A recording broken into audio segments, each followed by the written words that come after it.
Hola, mi nombre es Samuel Rico, pastor de Nova. Nova es una iglesia cristiana en Jalapa, Veracruz, y nuestro propósito principal como iglesia es reunirnos alrededor de la palabra de Dios. Creemos que Dios a través de su palabra es como transforma a su pueblo. Nos llama a creer, a arrepentirnos, a amar lo que antes aborrecíamos, a aborrecer lo que antes amábamos. Y entonces, antes de empezar con esta prédica, déjame recordarte un par de cosas. El propósito principal para subir estas predicaciones en línea es para aquellos comprometidos con una iglesia local que no pudieron asistir por cualquier razón a su iglesia este domingo. Estas predicaciones son un recurso para nosotros, para poder crecer, para poder escuchar la palabra de Dios. Sin embargo, creemos que un cristiano no puede existir sin una iglesia. Creemos que el contexto bíblico en el cual el cristiano crece y se sustenta como cristiano por la gracia de Dios es a través de su iglesia local, sometiéndose a un liderazgo local, amándose unos a otros, sirviéndose unos a otros, perdonándose unos a otros. Un cristiano no puede vivir su vida cristiana simplemente consumiendo predicaciones en una pantalla de su televisión, de su computadora. Entonces te animamos a comprometerte con una iglesia local. Si no pudiste asistir a una iglesia este domingo, nos da gusto que estés viendo este video. Disfrútalo, nuestra oración es que te sea de bendición. Sin embargo, si no te has comprometido con una iglesia local, mi oración es que puedas comprender que el amor de Dios se refleja en medio de su pueblo, mostrándose en la iglesia local. Nuestra oración es que Dios siga transformando nuestro país, que el Evangelio siga siendo proclamado, que la sana doctrina siga expandiéndose en nuestras iglesias y cada vez más cristianos podamos adorar a ese Dios soberano que nos ha mostrado su gracia a través de Cristo a pesar de lo que somos. De aquí hasta diciembre 24 vamos a estar en este evangelio. Nos esperan unos meses muy buenos. La verdad estoy emocionado por lo que aprendí en este evangelio esta semana. Y no sé si les ha pasado a ustedes en su vida que han sido incapaces de cumplir lo que han prometido. Tal vez tenían buenas intenciones, tal vez pensaban que eran capaces de hacerlo y le hicieron una promesa a alguien y confiaron que sí lo iban a poder hacer. Pero ya después, cuando se vino ese momento, esa fecha o ese compromiso, tuviste que disculparte porque te diste cuenta que aunque tus intenciones eran honestas, no tenías los recursos, las capacidades para cumplir lo que prometiste. Hace algunas semanas, me acuerdo, en un cumpleaños de uno de mis hijos, le había prometido que lo iba a llevar al cine. Y yo estaba seguro que lo iba a llevar al cine. No había posibilidad de que no lo pudiera llevar al cine. Le dije, solamente no sé si me muero, si pasa algo así muy, muy feo, muy dramático, pero hijo, vamos al cine. Ve ayunando en la mañana para que nos vayamos a echar unos hochos. Y estaba emocionado mi hijo por ir al cine ese día de su cumpleaños. Y yo tenía todas las intenciones de hacerlo. En ese momento me sentía que tenía la capacidad de hacerlo. Sin embargo, en el transcurso del día empezamos a ver que nuestra lavadora estaba bailando. Y nos dimos cuenta que el engranaje de la lavadora estaba roto y teníamos que componerlo. Y entonces me di cuenta que en ese momento, aunque tenía la intención, no tenía ya la capacidad, los recursos de poder llevar a mi hijo al cine porque tenía que hacer una decisión. Y como esposo responsable o temeroso, decidí componer la lavadora. Y entonces hablé con mi hijo y le dije, hijo, discúlpame, tenía las mejores intenciones de hacerlo, pero algo se me salió de las manos y no pude cumplir mi promesa. No sé si te ha pasado algo parecido a ti con un hijo, con un amado, con una persona que conoces. Y sabes, este evangelio, doy gracias a Dios por este evangelio porque nos recuerda que Dios cumple sus promesas. Y sabes, es el punto teológico de este autor, el recordarnos que Dios cumple lo que ha prometido. Y eso lo vamos a ver en cada uno de los capítulos de este evangelio. Antes déjame iniciar esta serie hablando un poco del contexto de este libro. Sabes, este libro es la primera parte de 2 tomos, el libro de Lucas, el libro de Hechos.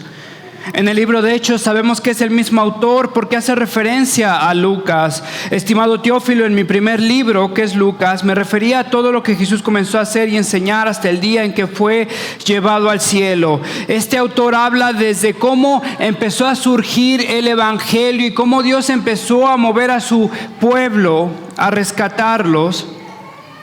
Algo interesante es que este autor no dice explícitamente que es Lucas. Sin embargo, la iglesia ha asegurado que Lucas es el autor.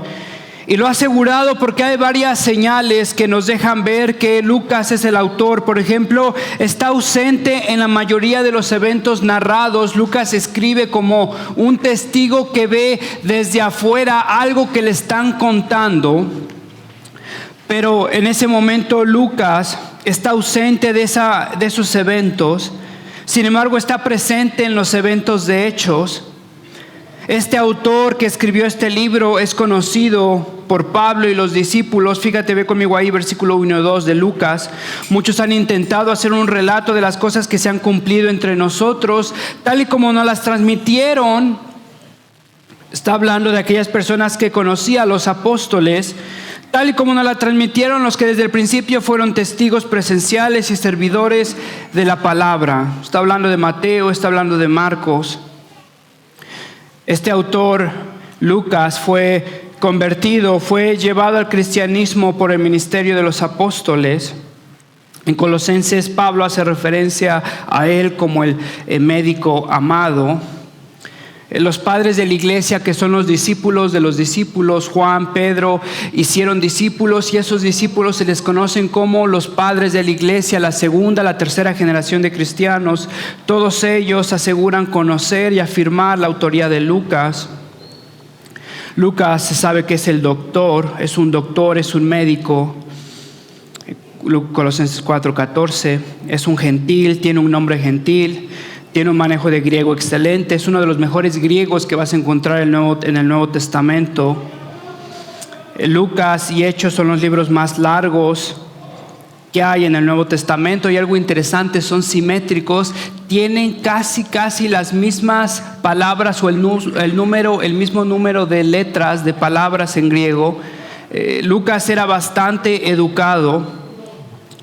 Lucas estaba obsesionado con historia, con detalles históricos, y su énfasis es histórico. Ve conmigo al versículo 3. Por lo tanto, yo también, excelentísimo Teófilo, habiendo investigado todo esto con esmero desde su origen. Lucas tiene detalles históricos que no vas a encontrar en ningún otro libro del Nuevo Testamento. Fíjate cuál es su propósito, versículo 3, habiendo investigado todo esto con esmero desde su origen, he decidido escribírtelo ordenadamente para que llegues a tener plena seguridad de lo que te enseñaron. ¿Para qué está escribiendo este evangelio? Para que Teófilo tenga plena seguridad de lo que le han enseñado los apóstoles y los discípulos de los apóstoles. Quiere afirmar la fe de Teófilo y le quiere demostrar que Dios ha cumplido las promesas que ha dado a su pueblo desde el Antiguo Testamento, y lo que va a escribir en Lucas es el cumplimiento de cada una de sus promesas. Y sabes, mi oración esta serie es que Dios te pueda mostrar, te pueda recordar que Él es capaz, que está dispuesto a cumplir lo que ha prometido. Y ese es el énfasis, ese es el corazón de este médico amado.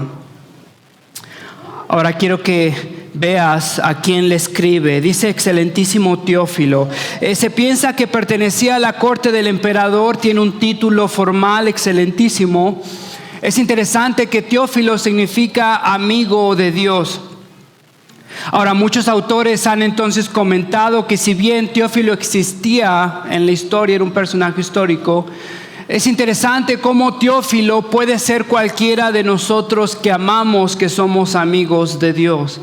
Entonces Lucas está escribiendo este evangelio y está escribiendo los eventos históricos que acontecieron a todos los Teófilos o a todos los amigos de Dios. Y entonces quiero que te adentres conmigo a la historia. Lucas la cuenta como si fuera una historia que ha acontecido en un lugar específico, con personajes específicos, porque es la realidad del evangelio. Sabes, tenemos esta idea de que el cristianismo es algo fumado, algo teorético, algo abstracto. Y Lucas nos está recordando que lo que aconteció fueron hechos reales, con personas reales, en lugares reales. Charles Dickens, en su libro Historia de dos ciudades, si no lo has leído te lo recomiendo. Fíjate cómo empieza este libro. Charles Dickens, su novela, dice: era el mejor de los tiempos y era el peor de los tiempos. La edad de la sabiduría y también de la locura, la época de las creencias y de la incredulidad, la era de la luz y de las tinieblas, la primavera de la esperanza y el invierno de la desesperación. Todo lo poseíamos, pero nada teníamos. Íbamos directamente al cielo y nos extraviábamos en el camino opuesto. En una palabra, aquella época era tan parecida a la actual. Y sabes, Lucas nos va a comentar, va a empezar su historia con una época donde había pobreza, había riqueza, había oscuridad, había luz, había esperanza, había desolación. Y esos tiempos no eran tan distintos a los actuales. Fíjate cómo empieza, versículo 5. En tiempos de Herodes, rey de Judá. Es como introduce su relato. En tiempos de Herodes, rey de Judá. Sabes, habían acontecido 400 años de silencio desde el versículo 5 hasta Malaquías 4, versículo 5. 400 años habían acontecido desde que Dios había hecho algo en medio de su pueblo. No había revelación alguna. Algunos pensaban que Dios se había olvidado de su pueblo. Ponte a pensar, por lo menos 6 generaciones de judíos que habían crecido sin ninguna palabra de Dios. Estos judíos ahora entonces habían crecido bajo cautiverio romano. Que para el rey de Judea era Herodes, que para cualquiera que estuviera leyendo este evangelio hubiera sido un hiperlink o un clic o un paréntesis al tipo de gobierno que tenía este Herodes. Se autonombraba Herodes el Grande, era un rey impuesto por el emperador Augusto, era un rey inseguro, violento, paranoico. Era un rey sin conocimiento ni temor de Dios. Había asesinado a su esposa y estaba tan temeroso de su gobierno que había asesinado a sus 2 hijos. Los había estrangulado porque sus 2 hijos presentaban peligro para su gobierno. Lucas comienza esta historia y te quiere decir el contexto por el cual Dios empieza a actuar este momento, el cual Dios escucha a su pueblo, recuerda a su pueblo en tiempos de Herodes, en tiempo del gran Herodes, en tiempo de este rey impuesto, habría de venir un rey verdadero. En medio de este rey inseguro, violento, habrá de venir el verdadero rey que ofrecía paz y seguridad a su pueblo. Fíjate, un historiador, Josefo, cómo describe a este Herodes. Herodes estaba tan preocupado, era tan malo, tan nefasto con su pueblo, estaba tan preocupado de que nadie llorara su muerte, que ordenó a un gran número de hombres distinguidos que fueran a Jericó y dio la orden de que los mataran en el momento de su muerte, para que las muestras de dolor que él quería se llevaran a cabo.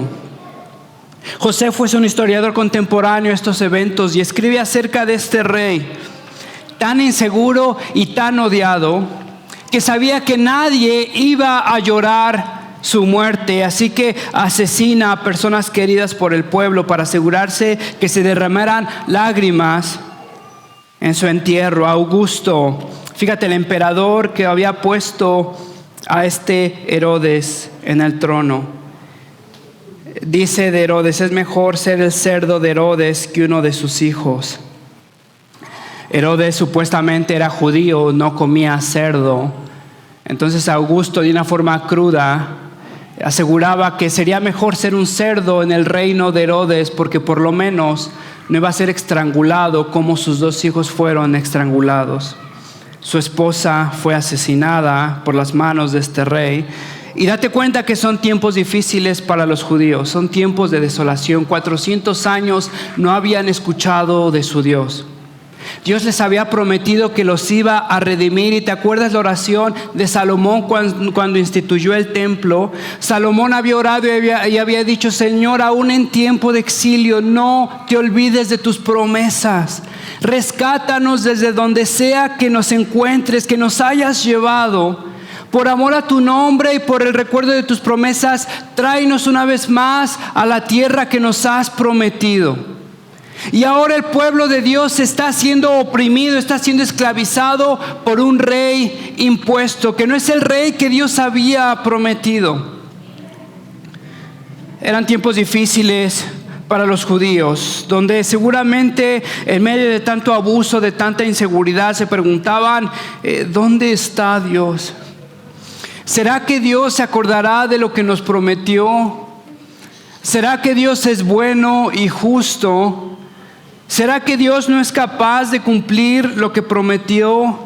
¿Será que se le descompuso su lavadora? Y sabes, Lucas nos demuestra que Dios cumple lo que promete y lo empieza a hacer de una forma tan peculiar, por medios tan imprevistos. Versículo 5, la segunda parte: hubo un sacerdote. En estos tiempos del rey Herodes hubo un sacerdote llamado Zacarías. Y si fuera una película, la cámara estaba en el palacio real, estaba en el trono de Herodes, estaba en sus lujos, en su riqueza.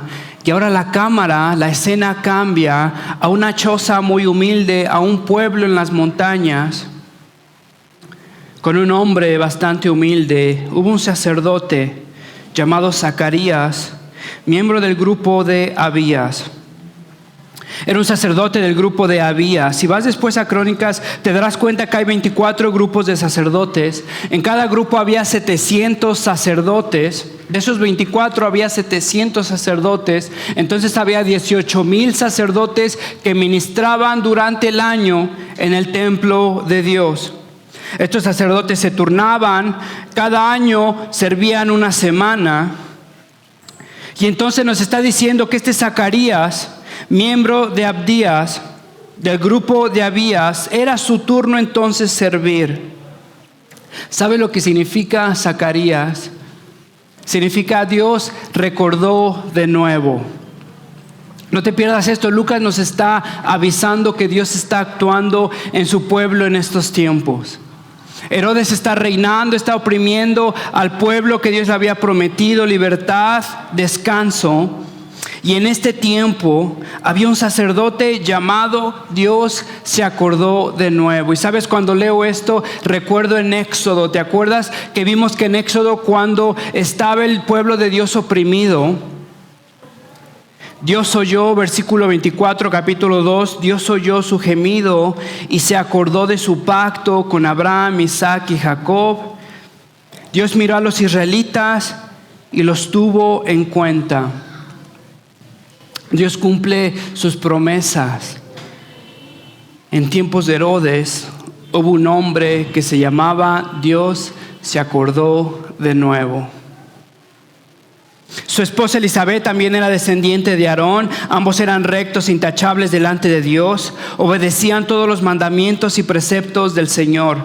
Eran una buena familia, humilde. Un sacerdote era una persona sin recursos. Vivían en los montes, vivían en chozas, vivían muchos en pobreza.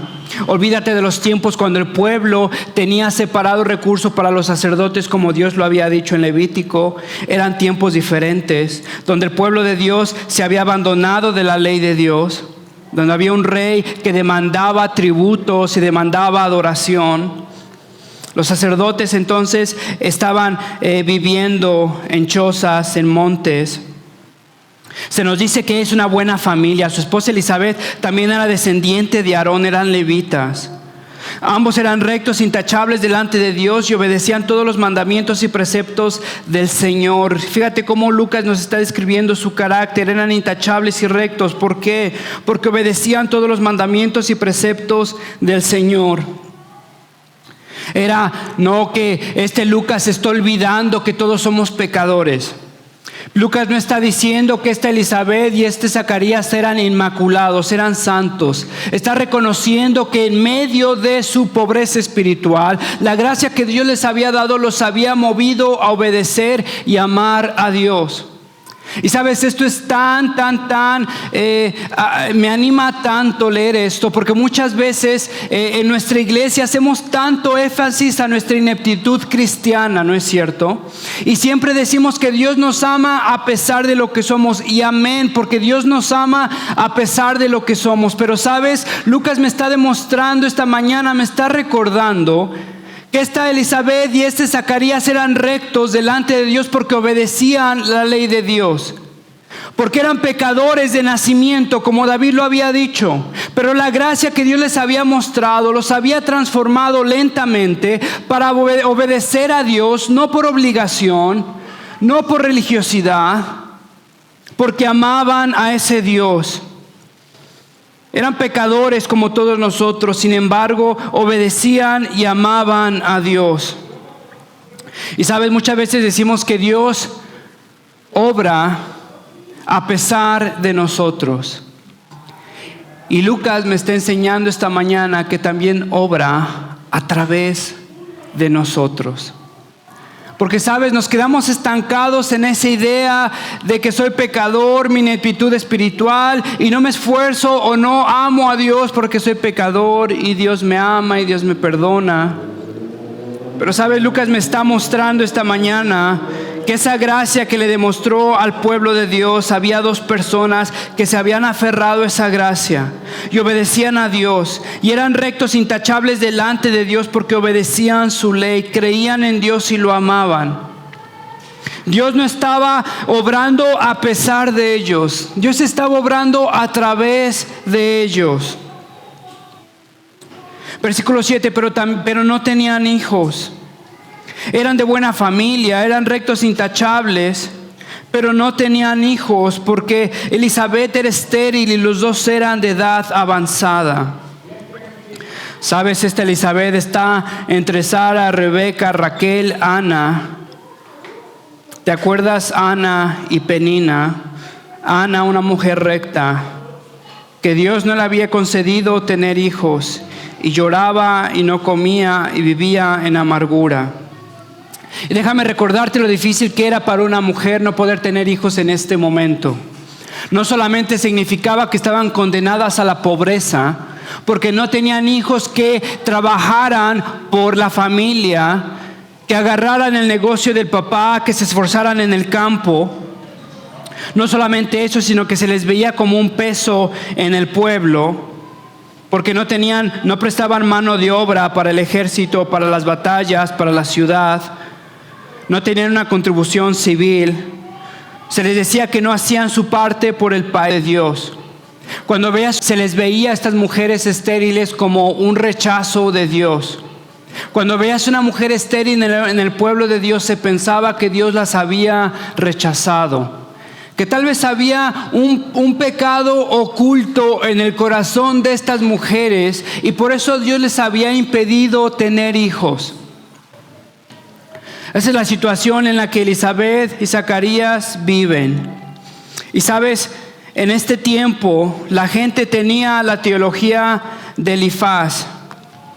Quiero que veas cómo Lucas nos está describiendo. Eran rectos e intachables delante de Dios, pero no podían tener hijos. Quiero que te des cuenta que Dios a veces no nos da lo que queremos, aun como cuando somos rectos e intachables.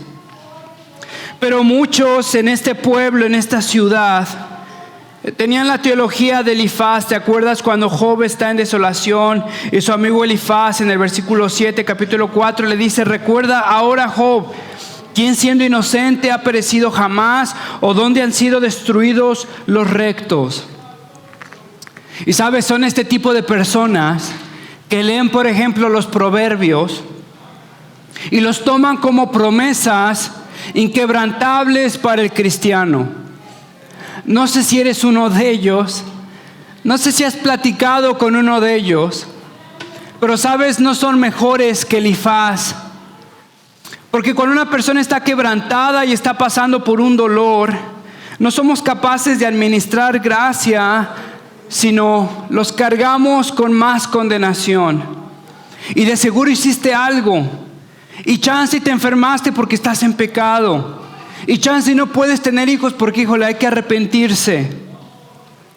Sabes, estas personas toman estos proverbios como verdades generalizadas y piensan que hijos infieles necesariamente son el resultado de padres infieles.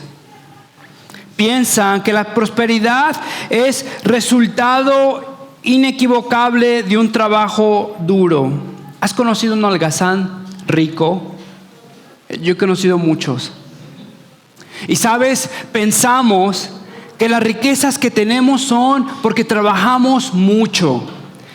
Y los pobres mugrosos que están afuera, pues necesitan echarle ganas, ¿no es cierto? Y cuando estamos ahí en el tráfico y alguien nos pide dinero, decimos, no, porque ¿qué le voy a enseñar? Porque el trabajo duro, entonces, dice Proverbios, ¿verdad? Que el trabajo duro entonces da riquezas. Me pregunto, ¿te mereces lo que tienes? ¿Será posible que eres incapaz de identificarte con ese pobre, necesitado de recursos, y que en la misericordia y soberanía de Dios te puso en situaciones que no merecías, ni entendías, ni controlabas, para bendecirte de forma que ni siquiera eres capaz de entender hoy en día? No para que vivas agrandado, sino que para que puedas ser un instrumento de bendición a otros. ¿Podría ser eso? Pero sabes, pensamos que la pobreza es el resultado literal, es el resultado no faltante de la holgazanería. La obediencia es una buena vida, es el resultado de una obediencia. Y sabes, lo que Proverbio nos está diciendo son principios generales. Es cierto que si trabajas mucho, es cierto que vas a tener recursos en los mejores casos, pero no es una promesa. Sabes, este tipo de personas no entendían a Dios y habían convertido la gracia de Dios en un karma, en una ley, en una fórmula de obediencia, bendición, desobediencia, castigo. Y entonces rechazaban a las mujeres estériles porque pensaban que Dios las estaba castigando, que tenían pecado.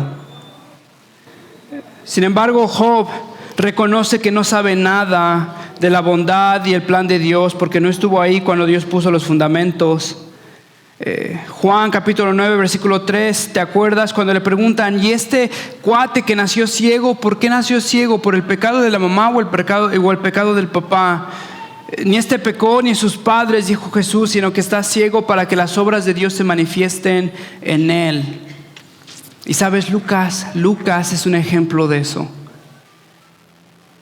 Ni su mamá pecó, ni su papá pecó, ni Zacarías, ni Elizabeth pecaron.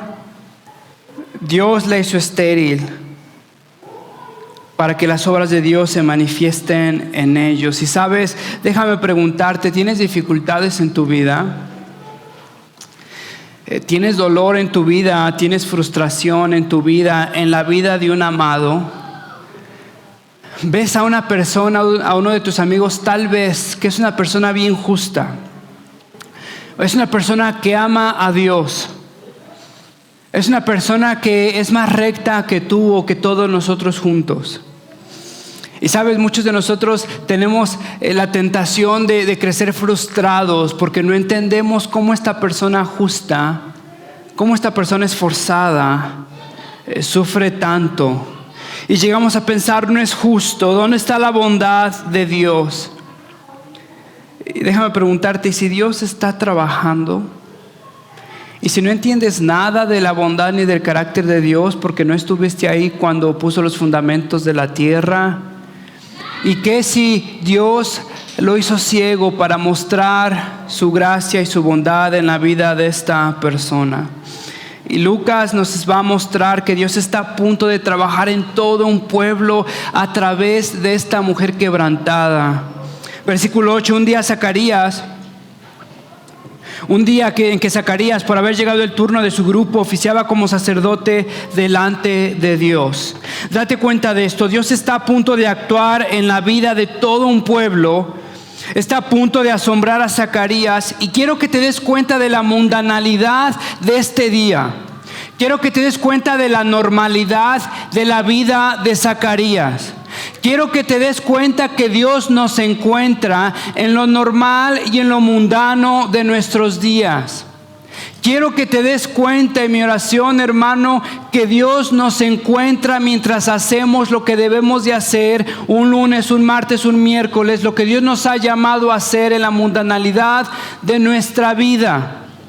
Que no necesitas irte a un retiro espiritual por una semana y dejar de hacer lo que estás haciendo aquí para encontrarte con Dios. Hermano, quiero convencerte, como lo traté de hacer cuando vimos Éxodo, que Dios nos encuentra en lo normal y en lo aburrido de nuestro lunes, de nuestro martes, de nuestro miércoles. Mientras cambiamos pañales, mientras cocinamos, mientras trabajamos, mientras caminamos, Dios es capaz y está dispuesto de encontrarnos y asombrarnos en la normalidad y mundanalidad de nuestros días. Un día en que Zacarías, por haber llegado el turno de su grupo, oficiaba como sacerdote delante de Dios. ¿Qué estaba haciendo Zacarías? Estaba haciendo lo que le correspondía hacer. Estaba trabajando, estaba chambeando Zacarías. Estaba haciendo lo que cada hombre de su tribu, de su pueblo, de su división tenía que hacer en ese momento, en esa hora, en esos minutos. Zacarías no tuvo que irse a un monte ahí a quemar incienso, o empezar ahí como que a sentir la presencia de Dios, olvidarse de todas sus responsabilidades, porque Dios no está en nuestras responsabilidades. No sé de dónde haya sacado eso, pero me tengo que separar de todo el mundo, tengo que irme a un monte separado de todos. ¿Y qué si Dios trabaja en medio de esa frustración con tus hijos? ¿Y qué si Dios trabaja por medio de esa frustración? ¿Y qué si Dios trabaja en medio de la frustración del tráfico? ¿Y qué si Dios es capaz de presentarse ahí, quebrantarte, transformarte? Como cuando se le apareció a Moisés. Fíjate, Moisés apacentaba el rebaño de Jetro, su suegro. ¿Qué estaba haciendo Moisés? Estaba trabajando. Lo que le correspondía hacer el lunes al mediodía, lo que nadie iba a hacer, lo que Moisés tenía que hacer, lo estaba haciendo. Y el ángel del Señor se le apareció en una llama de fuego. Zacarías había llegado su turno de su grupo, tenía la responsabilidad de hacerlo y lo estaba haciendo. Fíjate, le tocó en suerte, según la costumbre del sacerdocio, entrar en el templo del Señor para quemar incienso. Zacarías se había ganado la lotería. Solamente a través de un turno, solamente a través de un turim o una suerte que echaban, unos dados que echaban, solamente así se podía decidir quién habría de entrar a quemar incienso. Ahora fíjate, hacemos cuenta rápido. Dijimos que había 24 grupos. Cada grupo tenía 700 sacerdotes, ¿sale? 700 sacerdotes, y entonces en total había 18,000 sacerdotes. Para que te tocara a ti entrar a quemar incienso, tenía que caer las suertes, y entonces tenían que decidir que te tocaba a ti. Había muchísimos sacerdotes que se morían sin haber entrado a quemar incienso, ¿sale? Sin embargo, le tocó en suerte, según la costumbre del sacerdocio, entrar en el templo del Señor para quemar incienso. Una oportunidad única en la vida de Zacarías. Del versículo 10 al 11 vemos la angeliofanía o la aparición de un ángel. La gente está afuera orando, esperando que el incienso se prenda, que el humo del incienso empiece a subir. El ángel se le aparece a Zacarías. Versículo 3, el ángel le dijo: no tengas miedo, Zacarías, pues ha sido escuchada tu oración. Tu esposa Elizabeth te dará un hijo y le pondrás por nombre Juan. Me pregunto, ¿qué oración? Pon atención en esto. ¿Ha sido escuchada tu oración, Zacarías? ¿Qué oración? ¿De qué oración me estás hablando? Es que había orado por un hijo. Zacarías era de edad avanzada, tenía por lo menos 60 años.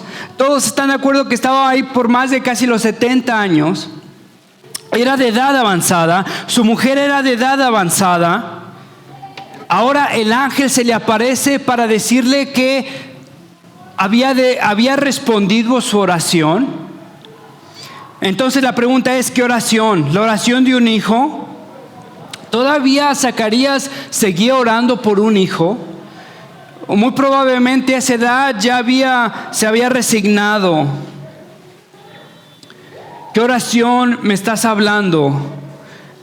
¿De qué estaba orando Zacarías? Algunos piensan que estaba orando por un hijo, otros piensan que estaba orando por el cumplimiento de las promesas que Dios había hecho en Malaquías.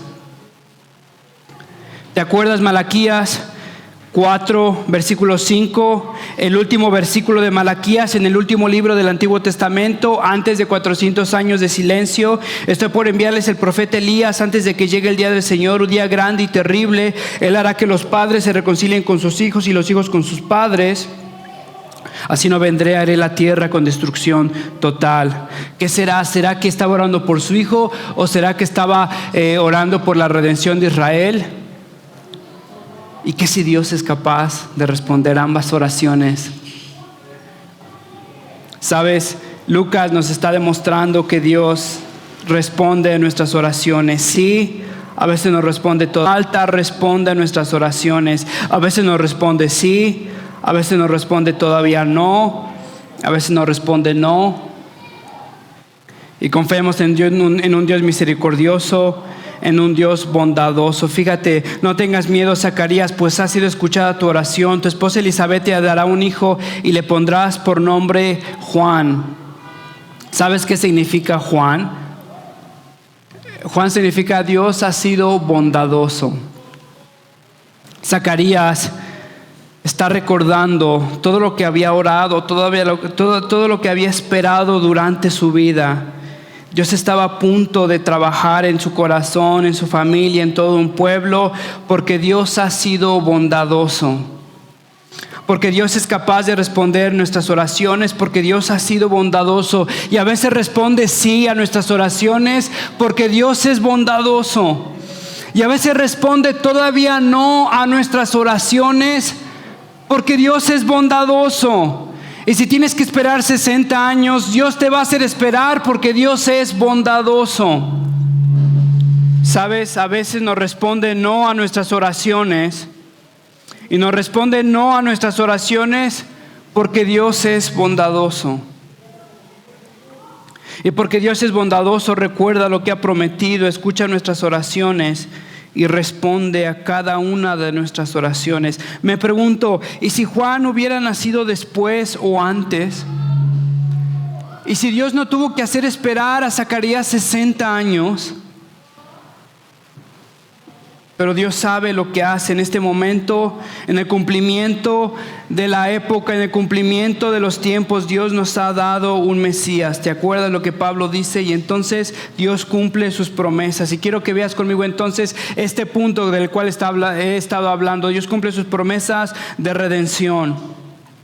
Dios cumple sus promesas de redención y entonces nos platica el ministerio de Juan. Del versículo 14 al 17 vemos que es un hombre consagrado. Vemos que es un hombre lleno del Espíritu Santo. En el versículo 14 vemos que es un hombre que va a traer gozo. ¿Cómo? Porque va a regresar el corazón de todo un pueblo al Señor. Porque va a preparar el camino del Señor. Versículo 17. Porque es el cumplimiento de lo que Malaquías dijo. Estoy por enviarles al profeta Elías antes de que llegue el día del Señor, día grande y terrible. Él hará que los padres se reconcilien con sus hijos y los hijos con sus padres. Así no vendré a ver la tierra con destrucción total. Si tienes tiempo después, regresa a Lucas 1:17 y ve cómo Dios cumple esta profecía. Y si alguien debería demostrar fe en lo que Dios ha prometido, es un sacerdote que vive rodeado de las promesas de Dios. Y entonces Zacarías demuestra incredulidad. ¿Cómo podré estar seguro de esto si ya estoy viejo? He sido enviado para hablar contigo, le dice, pero como no creíste a mis palabras, las cuales se cumplirán a su debido tiempo, te vas a quedar mudo y no podrás hablar hasta el día en que esto suceda. Date cuenta entonces que Dios cumple sus promesas de redención, Dios cumple sus promesas de disciplina o de juicio, y Lucas está utilizando esta porción del castigo de Zacarías para advertir a todo un pueblo que si Dios es capaz de cumplir sus promesas de salvación, Dios le advierte a todo un pueblo que Dios también es capaz de cumplir sus promesas de justicia, y Dios ha de disciplinar o de castigar a aquellos que muestran incredulidad. Porque Dios da gracia a aquellos que no se lo merecen, y Dios muestra justicia a aquellos que no se lo merecen. Ya de demostrar gracia a un pueblo quebrantado, ya de demostrar justicia a aquellos que lo rechazan. Entonces Dios muestra su fidelidad en cumplir las promesas de redención. Dios muestra su fidelidad en cumplir las promesas de justicia. Versículo 23, cuando terminaron los días de su servicio, regresó a su casa. Poco tiempo después su esposa quedó embarazada y se mantuvo recluida por 5 meses. ¿Por qué se quedó recluida? No sabemos. Ponte a pensar, tal vez miedo por perder el bebé, tal vez miedo por anunciar que está embarazada, y como ella dice, Dios me ha quitado el oprobio, y después lo pierde delante de tanta gente y ahora el oprobio es público. No sabemos, pero podrías entender a esta mujer. Se recluye por 5 meses. Y Dios lo utiliza porque le había dicho a Zacarías que en su debido tiempo se habría de revelar el cumplimiento de Dios. Y Dios deja mudo a Zacarías para que no hable ni le cuente a nadie, porque no era tiempo para hacerlo, porque en 5 meses iba a nacer Jesús. Y esta mujer, Elizabeth, se recluye por 5 meses porque no era tiempo. Y Dios entonces cumple sus promesas de justicia, de redención a su tiempo. Déjame terminar con el versículo 25. Esto decía ella: es obra del Señor, que ahora ha mostrado su bondad al quitarme la vergüenza que yo tenía delante de los demás. Sabes, déjame terminar con esto. Todos somos Elizabeth. Todos somos estériles. No podemos dar frutos de absolutamente nada sin la gracia de Dios. Estamos delante de Dios quebrantados. Elizabeth era el símbolo de todo un pueblo.